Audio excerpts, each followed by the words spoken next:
Hello everyone, स्वागत है आप सबका आपके अपने यूट्यूब चैनल आर के मुनीम केमिस्ट्री क्लासेस पर। आज हम पढ़ेंगे अल्कोहल फिनॉल ईथर इपॉक्साइड के आरपीएससी के कुछ टिपिकल प्रीवियस ईयर क्वेश्चंस। तो चलिए शुरू करते हैं। सबसे पहले क्वेश्चन की अगर हम बात करें तो ये पूछ रहा है आईयूपीएसी नेम ऑफ। इसने एक कंपाउंड दे रखा है, उसका इसने आईयूपीएसी नेम पूछा है। अब देखिए, ये जो कंपाउंड है इसमें आप कह सकते हो दो फंक्शनल ग्रुप है, एक इपॉक्साइड दे रखा है और एक अल्कोहल दे रखा है। तो देखिए, इपॉक्साइड एक तरह से साइक्लिक ईथर होता है। क्या होता है? Cyclic ether. और दूसरा जो फंक्शनल ग्रुप है वो है अल्कोहल। तो अगर मैं एक बार साइक्लिक की जगह सिंपल ईथर मानूं तो सिंपल ईथर और अल्कोहल को जब मैं कंपेयर करूंगा तो जो मोर प्रायर ग्रुप है, जिसकी प्रायोरिटी ज्यादा है, वो है अल्कोहल। और आईयूपीएसी का एक नियम है कि अगर एक से ज्यादा फंक्शनल ग्रुप है तो उसमें जो मेन प्रायर ग्रुप है जिसकी प्रायोरिटी ज्यादा है उसका सफिक्स लगता है, दूसरे का प्रीफिक्स लगता है। दूसरी बात, जो नंबरिंग स्टार्ट होती है जिसकी प्रायोरिटी ज्यादा है वो पास आना चाहिए, उसके अकॉर्डिंग स्टार्ट होती है। तो ये कुछ बेसिक से नियम है आईयूपीएसी नॉमेनक्लेचर के। अब अगर मैं इसको आईयूपीएसी नॉमेनक्लेचर इसका मुझे करना है तो सबसे पहले मैं क्या देखूंगा कि यहाँ पर OH जो है वो मेन प्रायर ग्रुप है। तो जो नंबरिंग स्टार्ट होनी चाहिए वो कहां से होनी चाहिए कि जहां से ये पास आए, 1 2 और 3, ये नंबरिंग है। अब यहां पर इसको देखकर मैं अगर इसके नॉमेनक्लेचर को चेक करूं तो पहला दे रखा 1,2 इपॉक्सी प्रोपेनॉल।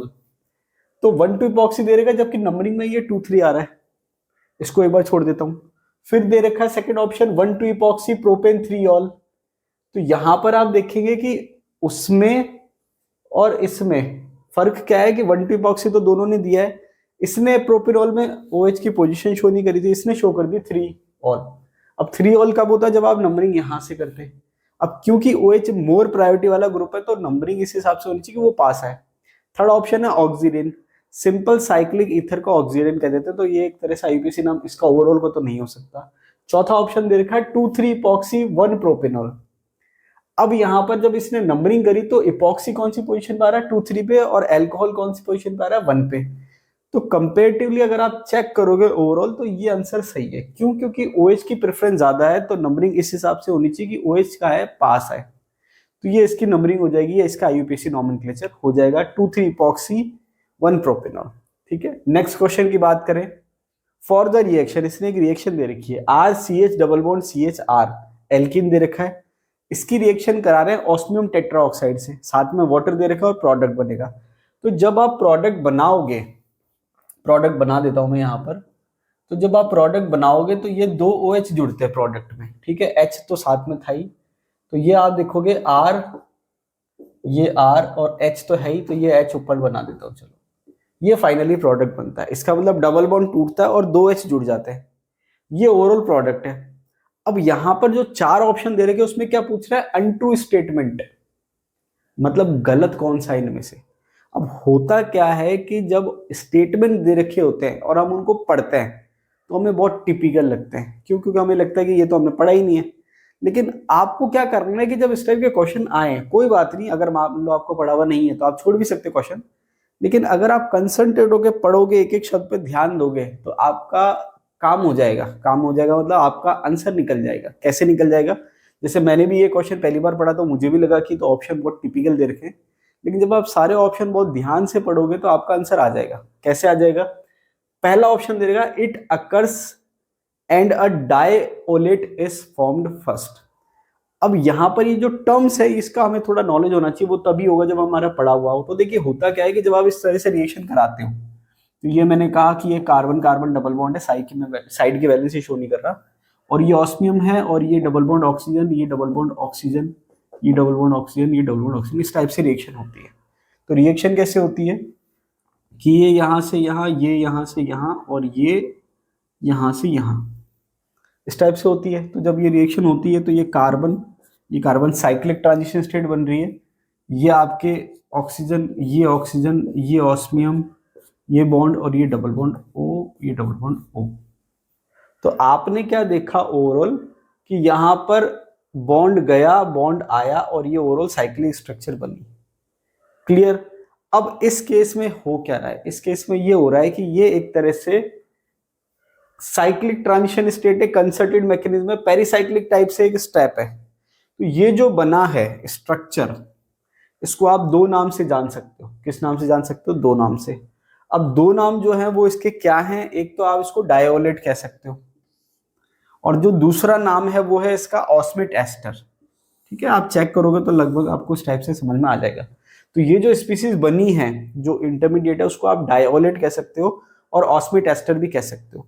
तो जो पहला स्टेप है, it occurs and a diolate is formed first, इसको हम एक बार कंपेरेटिवली सही मान सकते हैं। ठीक है, मान लिया सही है। दूसरा कह रहा है a 3+2 cycloaddition takes place thereafter. A 3+2 cycloaddition, अब देखिए ये जो आपके एडिशन हो रहा है तो इसको आप अगर एटम के सेंस में देखोगे तो ये कितने एटम है? दो एटम है। ये कितने एटम है? तीन एटम है। तो इसको हम 3+2 एडिशन कह सकते हैं। तो मतलब 3+2 एडिशन भी हो रहा है। थर्ड ऑप्शन क्या कह रहा है? Then an intermediate osmate ester is formed. ये कह रहा है कि ऑस्मेट एस्टर इंटरमीडिएट फॉर्म हो रहा है। तो ये इसको आप अलग अलग स्टेटमेंट पढ़ के देखोगे तो पहला वाला क्या कह रहा है? डायोलेट इज फॉर्म्ड, तो डायोलेट कह लो इसको चाहो तो। फिर आप कह रहे हो 3+2 साइक्लो एडिशन हो रहा है, ये भी आप कह सकते हो। फिर आप कह रहा है कि ऑस्मेट एस्टर फॉर्म हो रहा है, ये भी आप कह सकते हो। अब जो चौथा स्टेटमेंट है, finally hydrolysis of osmate ester yield a diol. अब यहां पर अगर मैं कहूं कि लास्ट में इसका आप हाइड्रोलाइसिस करते हैं, क्या करते हैं? हाइड्रोलाइसिस करते हैं और आपको डायऑल मिल जाता है। क्या मिल जाता है? डायऑल मिल जाता है। ये भी सही है। अब आप सोचोगे चारों स्टेटमेंट सही है तो फिर गलत क्या है?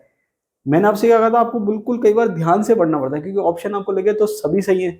इसने जो मेन जो इसमें पेज दिया है, मतलब जो क्वेश्चन में मेन क्या करा है कि डायऑल तो बन रहा है लेकिन ये डायऑल बन रहा है। अब ये डायऑल कौन सा है कि ये आपके जो दो OH हैं ये एडजेसेंट कार्बन पे हैं, तो ये विसिनल पोजीशन होती है। क्या होती है? विसिनल पोजीशन होती है। उसके बाद इसने स्टीरियो की इसमें ज्यादा डिटेल नहीं करी। स्टीरियो की अगर हम बात करें तो जो डबल बॉन्ड है उसकी सरफेस से जो दो OH है वो सेम साइड से जुड़ते हैं। सिन एडिशन होता है। क्या होता है? सिन एडिशन होता है, या आप इसको सिस एडिशन भी कह सकते हो। अब मेन जो इसने क्या करा, जो खेल खेला है ऑप्शन में, वो खेला है इसने जैम दे दिया। जैम वो वाला नहीं, ब्रेड के साथ बटर वो वाला नहीं। जैम का मतलब क्या है? एक ही कार्बन पे दो OH। जैम का मतलब एक ही कार्बन पे दो ग्रुप। तो अब ये कह रहा है कि जैम डायऑल बन रहा है, तो जैम डायऑल का मतलब एक ही कार्बन पे दो, जबकि यहाँ पर दो एडजेसेंट कार्बन पे है। तो अगर बाकी थोड़े ऑप्शन में इसने लैंग्वेज बनाने में, ऑप्शन बनाने में थोड़ी 19-20 कर भी दिया है, आपको लगेगा देयर आफ्टर का क्या मतलब, उसमें डिटेल में नहीं जाते। तो यहाँ पर इसने सीधा सीधा क्या करा, लास्ट ऑप्शन में जैम कह दिया। जैम का मतलब एक ही कार्बन पे, जबकि वो विसिनल बन रहा है, तो ये गलत हो गया। तो हमको जब स्टेटमेंट वाले ऑप्शन करने होते तो हमको चारों स्टेटमेंट पढ़ने के बाद जो सबसे सही ऑप्शन लगता है अकॉर्डिंग टू आंसर वो हमको टिक करना होता है। तो जैसे जैम शब्द आपने पकड़ा, अब अगर मान लो आपको मैकेनिक्स का कुछ आइडिया होता है या नहीं होता, मान लीजिए आपने, आप बोलोगे सर हमने तो मैकेनिक्स पढ़ा ही नहीं, हमने तो केवल रिएक्टेंट और प्रोडक्ट पढ़ा है। तो भी कोई बात नहीं, प्रोडक्ट तो याद है ना। अब ये प्रोडक्ट याद है तो आपको पता होना चाहिए जैम तो नहीं है। तो अगर आपको बाकी कुछ भी समझ में नहीं आ रहा तो ये तो समझ में आ गया, तो ये ऑप्शन क्या हो गया? गलत हो गया। मतलब अनट्रू तो पूछा था तो ये गलत है, मतलब यही आंसर है। इसलिए कई बार हमको थोड़ा सा कंसंट्रेट होकर पढ़ना होता है, रिलैक्स होकर पढ़ना होता है, हमारा आंसर आ जाता है। नेक्स्ट क्वेश्चन दे रखा है अमंग द कंपाउंड। अब इसने क्या कह रहा है कि कंपाउंड दे रखे हैं। पहला दे रखा है RCOOR, तो ये एक तरह से एस्टर है। दूसरा है RCOCl, ये एसिड हैलाइड है। तीसरा है RCOOH, कार्बोक्सिलिक एसिड है। और चौथा दे रखा है इसने HCOOR, ये भी एस्टर है, लेकिन फर्क है ये डिफरेंट, मतलब पहला भी एस्टर है, ये लास्ट वाला भी एस्टर है, लेकिन थोड़ा सा डिफरेंस है। अब ये पूछ क्या रहा है, the reaction of Grignard reagent yield a tertiary alcohol with, कि ग्रिग्नार्ड रिएजेंट जो है वो टर्शियरी अल्कोहल किसके साथ बनाएगा, किस किस के साथ बनाएगा। तो देखिए होता क्या है कि जो आपके एस्टर है वो आपके इस तरीके से, ये एस्टर है। अब एस्टर है तो ROR होता है। तो अब क्या है कि एक एस्टर ये है कि जिसमें H है और एक एस्टर ये है जिसमें R है। ये दो अलग अलग तरह के एस्टर आप कह सकते हो। R का मतलब कोई भी कम से कम एल्काइल ग्रुप है, एक कार्बन मिनिमम होना चाहिए। और H का मतलब तो हाइड्रोजन हो गया, ये भी एस्टर है और ये भी एस्टर है। अब इसमें जब आप ग्रिग्नार्ड रिएजेंट की रिएक्शन कराते हो तो होता क्या है, तो होता यह है कि जब आप ग्रिग्नार्ड रिएजेंट की रिएक्शन करा रहे हो RMgX, तो पहला मॉलिक्यूल जब अटैक करेगा तो वो यहां करेगा, और यहां जब ये अटैक करेगा तो होगा क्या कि ये बॉन्ड पहले यहां आएगा और फिर वापस से जब ये यहां जाएगा तो ये ग्रुप निकल जाएगा। ठीक है, डिटेल में मैकेनिज्म नहीं बता रहा यहाँ पर। कुल मिला के हुआ क्या कि ये जब RMgX के R ने अटैक करा कार्बोनिल वाले कार्बन पे, तो जो आपके लिविंग ग्रुप था जिसको आप Z कहते हो एसिड डेरिवेटिव के सेंस में, तो वो निकल जाता है, तो ये OR निकल जाएगा। इस केस में भी ओ आर निकल जाएगा, तो फाइनली क्या होगा, ऊपर वाले केस में क्या हो जाएगा, R C double bond O और ये आर, इसको मैं डैश कह देता हूँ ग्रिग्नार्ड एजेंट को। और इस केस में क्या हो गया, R C double bond O R dash, नीचे वाले के केस में। ऊपर वाले के केस में ये बन गया, नीचे वाले के केस में ये बन गया। अब ये क्या है, एल्डिहाइड, ये क्या है, कीटोन। एल्डिहाइड की जब आप ग्रिग्नार्ड एजेंट से रिएक्शन कराओगे तो क्या बनेगा, 2 डिग्री अल्कोहल, फॉर्मल्डिहाइड को छोड़ के। और कीटोन की जब आप रिएक्शन कराओगे ग्रिग्नार्ड एजेंट से तो ये क्या बनाएगा, 3 डिग्री अल्कोहल। इसका मतलब ये है कि ये वाला जब आप एस्टर लोगे RCOR तब तो ये 3 डिग्री बनाएगा, लेकिन जब ये वाला एस्टर लोगे HCOR तो ये 3 डिग्री नहीं बनाएगा, ये क्या बनाएगा, 2 डिग्री। तो एक तो क्या हो गया कि ये जो ऑप्शन है ये कट गया, ये नहीं बनाएगा। और ये वाला हो गया कि ये तो बनाएगा, तो ये ऑप्शन बनाएगा 3 डिग्री, ये ऑप्शन नहीं बनाएगा। बाकी के ऑप्शन भी चेक कर लेते हैं। अब जैसे मैंने आपसे कहा कि एसिड हैलाइड है, तो एसिड हैलाइड जो है और एस्टर जो है दोनों एसिड डेरिवेटिव है। क्या है, एसिड हैलाइड और एस्टर जो है दोनों क्या है, एसिड डेरिवेटिव है। तो जैसे मैंने आपको रिएक्शन ऊपर बताई वैसे के वैसे इसमें होगी। अब जैसे मान लो एसिड हैलाइड है तो ये हो गया RCOCl कह देते हैं, तो ये मैंने कह दिया RCOCl। इसकी रिएक्शन आप कराओगे ग्रिग्नार्ड रिएजेंट से RMgX से, तो ये क्या करेगा, R अटैक करेगा इस पे। तो इसमें मैकेनिज्म क्या होता है, जैसे ये यहां से यहां आ गया, थोड़ा सा बता देता हूं चलो। RCO पे माइनस आ गया, ये हो गया आपके R Mg है तो ये R हटा, Mg को छोड़ देते हैं, ये हो गया R और ये हो गया Cl सपोज, एक बार को MgX साइड में छोड़ देते हैं। फिर ये O माइनस वापस से यहाँ आता है और ये Cl निकल जाता है। तो फाइनली क्या होगा, ये हो जाएगा MgXCl और ये हो जाएगा RC डबल बॉन्ड O, इसको मैं डैश कह देता हूँ, तो ये हो गया डैश। तो पूरा डिटेल में मैकेनिज्म ना भी देखें तो ग्रिग्नार्ड रिएजेंट का जो R है वो जुड़ जाएगा यहाँ पर एसिड हैलाइड में और Cl निकल जाएगा। तो जितने भी एसिड डेरिवेटिव है उसका जो डेरिवेटिव वाला पार्ट है Z, जैसे एस्टर में OR था, एसिड हैलाइड में Cl है, वो निकल जाएगा, ये बन गया। ये क्या बन गया, कीटोन। इसकी फर्दर रिएक्शन जब आप कराओगे ग्रिग्नार्ड रिएजेंट से तो ये क्या करेगा, अल्कोहल बनाएगा, ये हो जाएगा RCR' और ये OH हाइड्रोलाइसिस के बाद। इसका मतलब ये भी क्या कर रहा है, 3 डिग्री अल्कोहल बना रहा है। फाइनली पूछ क्या रहा है, ये टर्शियरी अल्कोहल पूछ रहा है। तो टर्शियरी अल्कोहल इसने तो नहीं बनाया, इसने बना लिया और इसने बना लिया। अब इसकी बात हो रही है एसिड की। अब देखिए यहाँ पर होता क्या है कि मैंने जितनी भी बुक्स में देखा या सर्च करा, गूगल पे सर्च करा या ChatGPT पे सर्च करा, तो मैंने यही देखा कि जो एसिड है उसमें आपके एसिडिक हाइड्रोजन है।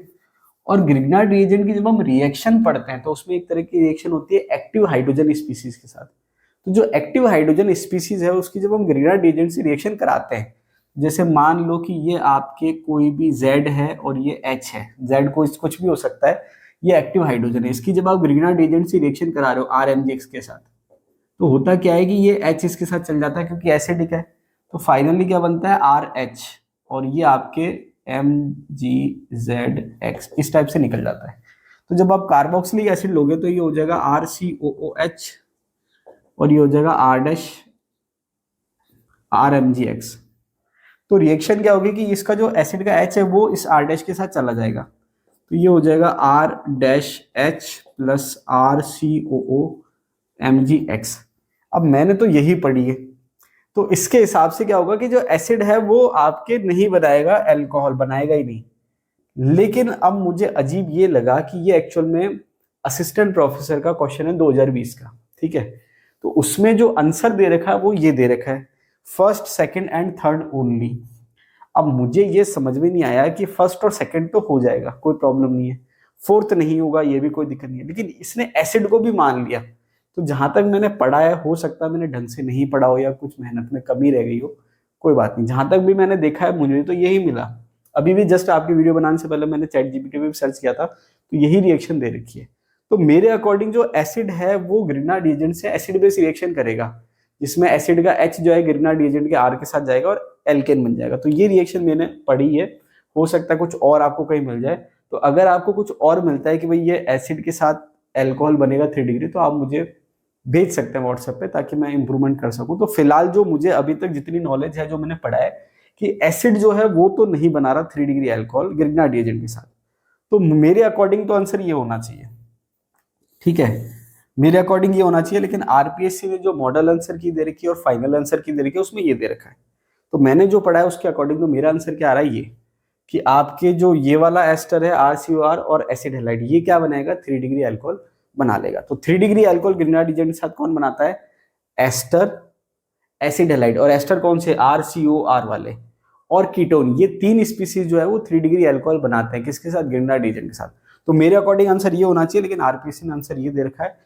तो अब इसने एसिड को कैसे माना मुझे समझ में नहीं आया। अगर आपको कहीं भी पढ़ा हुआ है, कहीं भी किसी भी बुक में कहीं पर भी आपको है, तो आप मुझे भेजिए, तो मैं उसको और सर्च करूंगा, और फिर अगर करेक्शन की लगेगा मुझे तो मैं करवा दूंगा, लेकिन फिलहाल तो मेरे अकॉर्डिंग आंसर ये होना चाहिए। नेक्स्ट क्वेश्चन दे रखा है, arrange the following compounds in decreasing order of their acidic strength.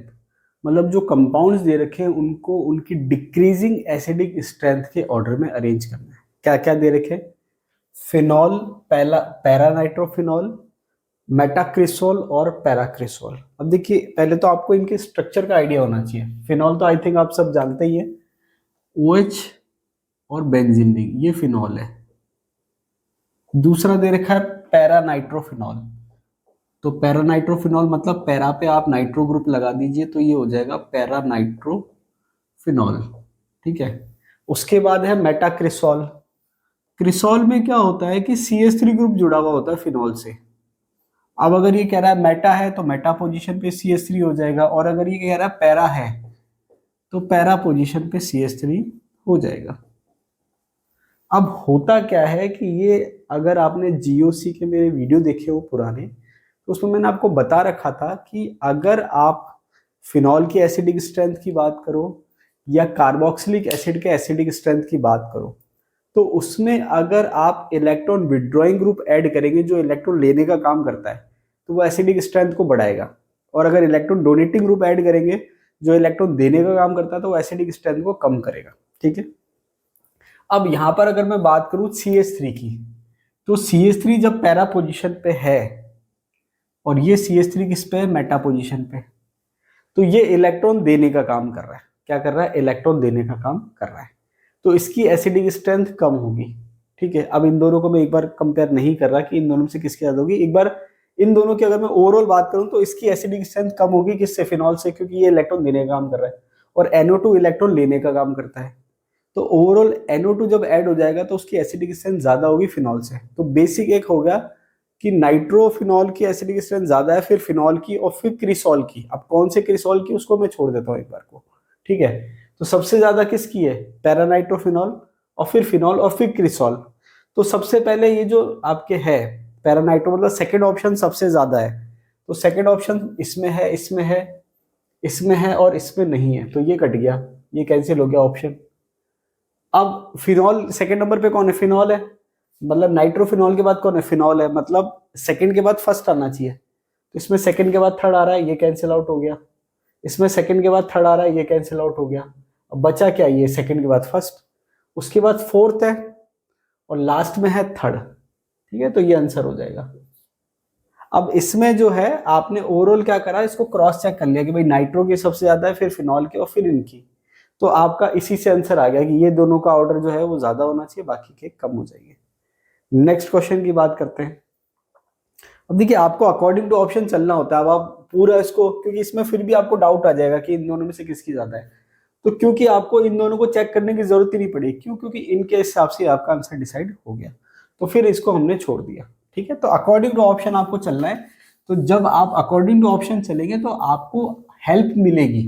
जैसे मैं आपके ऑप्शन काट देता हूँ ना कि भाई ये तो नहीं होगा, इसको ऑप्शन काट दिया, तो उससे आपको क्या होगा कि आपका एफर्ट भी कम लगेगा और आपकी एक्यूरेसी भी बढ़ेगी। नेक्स्ट क्वेश्चन की बात करें, predict the main product obtained in the following reaction.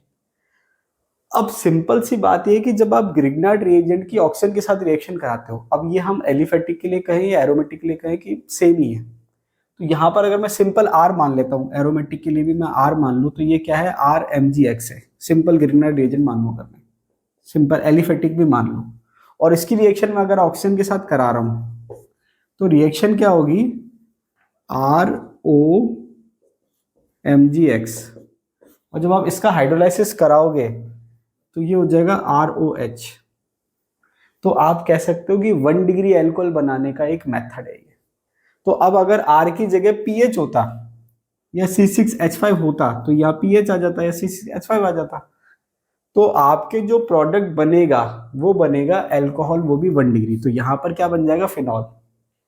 तो ये बेसिक सी रिएक्शन है, आप चेक करेंगे तो उसमें मैंने आपको बता रखा है 1 डिग्री अल्कोहल बनाने के मेथड, 2 डिग्री बनाने के मेथड और 3 डिग्री बनाने के मेथड। तो 1 डिग्री के जो मेथड है उसमें एक मेथड ये है ऑक्सीजन के साथ रिएक्शन। तो अगर आप सिंपल आर लेते, RMgX, तो अल्कोहल बनता, और यहाँ पर आपने ले लिया C6H5MgX, तो आपके क्या बन गया, फिनॉल बन गया। ठीक है, सिंपल सी रिएक्शन है। अब यहाँ पर क्या होता है कि कुछ कुछ क्वेश्चन जो है कंसेप्चुअल है तो वो तो समझाए जा सकते हैं, और कुछ कुछ अगर डायरेक्ट रिएक्शन है तो फिर वो हमें पड़ी हुई होनी चाहिए। तो मैं आपको फिर ज्यादा से ज्यादा उस रिएक्शन को बता सकता हूँ कि भाई ये रिएक्शन होती है ऐसे ऐसे। अब क्योंकि हर रिएक्शन का मैकेनिज्म बताना भी जरूरी नहीं है, भाई नीड है तो बताए, नहीं तो जरूरी नहीं, और हर रिएक्शन का मैकेनिज्म दे भी नहीं रखा होता। तो अगर कुछ समझाने के लिए मैकेनिज्म की जरूरत है तो फिर मैकेनिज्म बताया भी जा सकता है, लेकिन अगर डायरेक्ट रिएक्टेंट और प्रोडक्ट की बात हो रही है तो फिर वो आपको पता होना चाहिए। तो मैंने आपको बता दिया ये। नेक्स्ट क्वेश्चन दे रखा है व्हेन फिनाइल मैग्नीशियम ब्रोमाइड, तो ये ग्रिग्नार्ड रिएजेंट है, फिनाइल मैग्नीशियम ब्रोमाइड, तो यही आपके हो गया C6H5MgBr, react with butanol the product would be. देखिए अभी हमने एक क्वेश्चन करा था जिसमें मैंने आपको बताया था कि ग्रिग्नार्ड रिएजेंट की जब आप एसिड के साथ रिएक्शन कराओगे तो मेरे अकॉर्डिंग एसिड बेस रिएक्शन होती है जिसमें वो H लेता है। अब उसमें क्या आंसर माना वो मुझे समझ में कमियां हैं। तो यहाँ पर मैंने आपसे उस टाइम पे क्या कहा कि जो एक्टिव हाइड्रोजन स्पीसीज होती है जो H दे सकता है, उसके साथ जब आप ग्रिग्नार्ड रिएजेंट की रिएक्शन कराते हो तो ग्रिग्नार्ड रिएजेंट में जो R वाला पार्ट है या पीएच वाला पार्ट है वो H लेता है। क्या लेता है, H लेता है। तो यहाँ पर आपके है फिनाइल मैग्नीशियम ब्रोमाइड, तो ये हो गया C6H5MgBr।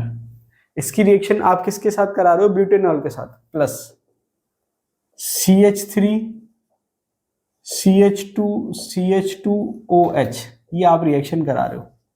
तो होता क्या है कि जो ग्रिग्नार्ड रिएजेंट है जिसको आप RMgX नॉर्मली कहते हो, तो उसमें ये वाला जो पार्ट है ये नेगेटिव पार्ट है, ये पॉजिटिव पार्ट है। तो एक्टिव हाइड्रोजन स्पीसीज की जब भी आप रिएक्शन कराते हो तो ये जो एक्टिव हाइड्रोजन है इसके साथ चले जाता है, ग्रिग्नार्ड रिएजेंट का जो नेगेटिव वाला पार्ट है, तो ये H लेने का काम करता है। तो फाइनली क्या होगा, C6H5 इसके साथ H चला गया, क्योंकि एल्कोहल का जो H है वो एक्टिव हाइड्रोजन है, वो इसके साथ चला गया और बाकी के साथ ये जुड़ गया। तो ये हो गया C4H9OMgBr। तो ये तो साइड प्रोडक्ट हो गया, ये मेन प्रोडक्ट हो गया। तो जितने भी एक्टिव हाइड्रोजन स्पीसीज है वो ग्रिग्नार्ड रिएजेंट के साथ रिएक्शन करके H देते हैं, तो वो हाइड्रोकार्बन वाला पार्ट बनेगा। अगर एलिफेटिक है तो एलिफेटिक बन जाएगा, एरोमेटिक है तो एरोमेटिक बन जाएगा। तो ये आपके C6H5 और H, तो ये क्या बन गया, बेंजीन। आंसर क्या हो जाएगा, बेंजीन। बात समझ में आ रही है। नेक्स्ट क्वेश्चन की बात करें। नेक्स्ट क्वेश्चन क्या कह रहा है, when glycerol is heated with oxalic acid at 260 degree centigrade the product formed is. तो देखिए ग्लिसरॉल आप सब जानते हैं, CH2OH CHOH और CH2OH, इसकी रिएक्शन आप करा रहे हो ऑक्सैलिक एसिड के साथ। तो ऑक्सैलिक एसिड भी आप जानते हो, COOH और COOH, और आपने टेम्परेचर कितना दे रखा है, 260 डिग्री सेंटीग्रेड। तो जब आप ग्लिसरॉल की रिएक्शन ऑक्सैलिक एसिड के साथ कराते हो 260 डिग्री सेंटीग्रेड पर, उसको आप हीट कर रहे हो एक तरीके से, 260 डिग्री सेंटीग्रेड मतलब आप उसको हीट कर रहे हो, द प्रोडक्ट फॉर्म इज। अब देखिए इस टाइप की जब रिएक्शन दे रखी होती है कि भाई रिएक्टेंट दे रखा है, प्रोडक्ट दे रखा है, तो वहां पर फिर आपका पढ़ावा ही होना चाहिए, क्योंकि रिएक्टेंट क्या है और रिएक्शन क्या हो रही है और प्रोडक्ट क्या बनेगा, ये तो आपका पढ़ावा ही होनी चाहिए। क्योंकि अगर आपका पढ़ावा नहीं है तो फिर आप नहीं कर पाएंगे। मैकेनिज्म एक अलग एस्पेक्ट है, लेकिन यहाँ पर आई थिंक मैकेनिज्म की भी कोई जरूरत नहीं है, ये डायरेक्ट आपकी रिएक्शन है, तो ये आपको याद होनी चाहिए। इसका आंसर है एलिल अल्कोहल। इसका आंसर क्या है, एलिल अल्कोहल। तो इस टाइप की जो रिएक्शन है वो डायरेक्ट रिएक्शन होती है, कौन सा रिएक्टेंट किसके साथ रिएक्शन करके क्या प्रोडक्ट बनाएगा, तो ये हमारा पढ़ा हुआ होना चाहिए और याद होना चाहिए। ठीक है, तो इसमें मैं बहुत ज्यादा तो आपको क्या हेल्प कर सकता हूँ, तो यही बता सकता हूँ कि ये रिएक्टेंट है और रिएक्शन करके एलिल अल्कोहल बना रहा है। अब एलिल अल्कोहल का फॉर्मूला क्या होता है, CH2 double bond CH CH2OH। अब बहुत ज्यादा इसके मैकेनिज्म में जाने की भी जरूरत नहीं, क्योंकि नीड नहीं है। तो आपको क्या करना, डायरेक्ट याद कर लेना कि भाई ये रिएक्शन है, इसके साथ ये कंडीशन में रिएक्शन करेगा तो ये प्रोडक्ट बनेगा। जहां पर कुछ कंसेप्चुअली समझना होता तो वहां फिर भी हम मैकेनिज्म में जाते हैं डिटेल में। यहाँ आई थिंक मुझे नहीं लगता मैकेनिज्म के मैं डिटेल में जाने की जरूरत है। ये देखिए ग्लिसरॉल के कुछ एग्जाम्पल एग्जाम में पूछे हुए हैं। तो बेसिकली तो हमारे अल्कोहल है सिलेबस में, लेकिन क्योंकि कुछ कॉमन सी रिएक्शन जो है जो आपके ग्लिसरॉल की या आप कहो ग्लाइकॉल की दे रखी है, तो कुछ कॉमन या इंपॉर्टेंट जो रिएक्शन जो एग्जाम में पूछ रखी है वो मैंने आपको एमसीक्यू में दे दी, ताकि वो आपकी पड़ी हुई रहे। तो अब अगर बाई चांस कुछ क्वेश्चन आ गया उससे रिलेटेड तो आप उसको कर सकते हो। जैसे मान लीजिए क्वेश्चन आपका पड़ा हुआ है, तो आपको एक चीज तो याद हो गई कि भी ग्लिसरॉल की रिएक्शन कराएंगे ऑक्सिलिक एसिड के साथ 260 डिग्री सेंटीग्रेड में, तो क्या बनेगा, एलिल अल्कोहल। तो अगर बाई चांस ये क्वेश्चन आ गया तो आप कर लोगे, और अगर आपका पड़ा हुआ नहीं है तो फिर आप नहीं कर पाओगे। इसलिए कुछ चीज नॉलेज बेस होती है तो वो आपके पड़ी हुई है तो अच्छी बात है। अब क्योंकि लिमिट तो कुछ है नहीं, लेकिन जो आपके एग्जाम में पूछ रखा है एटलीस्ट वो तो हम पढ़ ही सकते हैं। नेक्स्ट क्वेश्चन दे रखा है, a tertiary alcohol is formed when excess of phenyl magnesium bromide react with. अब देखिए टर्शियरी अल्कोहल कौन कौन बनाता है, ये अभी हमने एक पहले क्वेश्चन देखा था, वो मैंने आपको बताया था। 3 केस ऐसे होते हैं जिसमें आपके टर्शियरी अल्कोहल बनता है ग्रिग्नार्ड एजेंट से। पहला केस अगर हम बात करें तो कीटोन, दूसरा केस जो हम बात करें वो है एसिड डेरिवेटिव्स, जिसमें एसिड हैलाइड आ जाता है, एस्टर आ जाता है। ठीक है, बेसिकली ये दो हम काम में लेते हैं। और एस्टर जो हम बात कर रहे हैं वो HCOOR नहीं होना चाहिए, RCOOR होना चाहिए। ठीक है, तो यहां पर अगर मैं बात करूं HCOOR, तो यहां पर क्या होता है कि ग्रिग्नार्ड एजेंट के दो मॉलिक्यूल रिएक्शन करते हैं। पहला जो मॉलिक्यूल होता है वो इस ग्रुप को हटा के R ले आता है, तो जब इसमें R आ जाएगा तो ये एल्डिहाइड हो जाएगा। फिर जब दूसरा रिएक्शन करेगा एल्डिहाइड से, तो एल्डिहाइड से 2 डिग्री अल्कोहल बनता है, तो ये तो नहीं होगा, ये आपके एस्टर है। तो पहला जब R आएगा तो इसकी जगह R आ जाएगा, और दूसरा क्योंकि ये R आ गया तो कीटोन हो गया, कीटोन की फर्दर रिएक्शन कराओगे तो 3 डिग्री अल्कोहल बनेगा, तो ये आंसर हो जाएगा। ये आपके एल्डिहाइड है, एल्डिहाइड बनाता है 2 डिग्री अल्कोहल, फॉर्मल्डिहाइड बनाता है 1 डिग्री अल्कोहल। और ये आपके क्या है, एल्कोक्साइड, या आप इसको ईथर कैसे, एल्कोक्साइड तो गलत बोल दिया मैंने, साइक्लिक ईथर है, ये इपॉक्साइड होता है। तो ये आपने आर की रिएक्शन कराई तो ये यहाँ तो ये अल्कोहल बना लेगा 1 डिग्री अल्कोहल। ठीक है, तो यहाँ पर आपके क्या पूछा है, टर्शियरी अल्कोहल, तो ये आंसर हो जाएगा इसका। तो एस्टर जो होता है वो आपके अल्कोहल बनाता है। हाँ एक चीज और है, ये तो आपके बनाएगा, ये वाला जो पोर्शन है ये तो बनाएगा आपके 3 डिग्री अल्कोहल, ये जो पोर्शन निकला है ये आपके 1 डिग्री अल्कोहल हो जाएगा। ठीक है, तो वो साइड प्रोडक्ट है। लेकिन चलिए नेक्स्ट क्वेश्चन दे रखा है, the compound obtained by reaction of sodium phenoxide with carbon dioxide under pressure. तो सोडियम फिनॉक्साइड की रिएक्शन जब आप कार्बन डाइऑक्साइड के साथ कराते हो, सोडियम फिनॉक्साइड का मतलब क्या है, ONA, ये बेंजीन रिंग, ये सोडियम फिनॉक्साइड है, ये नेगेटिव और ये पॉजिटिव। इसकी रिएक्शन आप करा रहे हो कार्बन डाइऑक्साइड के साथ, तो ये जो रिएक्शन है आपके, ये कॉल्बे रिएक्शन कहलाती है या कॉल्बे श्मिट रिएक्शन कहलाती है, जिसको हम कार्बोक्सिलेशन रिएक्शन भी कहते हैं। तो फाइनली जब आप रिएक्शन कराओगे और उसके बाद एसिडिक मीडियम में हाइड्रोलाइसिस कराओगे, तो फाइनली होगा क्या कि ये आपके OH हो जाएगा और ये आपके COOH हो जाएगा। ठीक है, कार्बोक्सिलेशन मतलब जो CO2 है वो ऑर्थो पोजीशन पे आ जाएगा और हाइड्रोलाइसिस से ये Na हट जाएगा और H आ जाएगा। तो फाइनली ये प्रोडक्ट बन गया। अब ये जो प्रोडक्ट है इसको हम सैलिसिलिक एसिड कहते हैं। क्या कहते हैं, सैलिसिलिक एसिड। तो ये आंसर हो जाएगा। नेक्स्ट क्वेश्चन कह रहा है, phenol is converted into salicylaldehyde by treating with. Phenol की आप किससे रिएक्शन कराओगे कि सैलिसल्डिहाइड बन जाए। तो पहला ऑप्शन दे रखा है CH3Br एंड हाइड्रोलाइसिस, इससे नहीं होगा। कार्बन डाइऑक्साइड आप लोगे तो जैसे हमने ऊपर देखा था उससे सैलिसिलिक एसिड बनेगा, सैलिसल्डिहाइड नहीं बनेगा। HCHO लोगे, इससे भी नहीं होगा। कार्बन मोनोऑक्साइड और HCl जब आप लोगे, ठीक है, और इसमें साथ लुइस एसिड भी जहां तक मुझे ध्यान है लेते हैं, तो फाइनली आपके सैलिसल्डिहाइड बन जाएगा।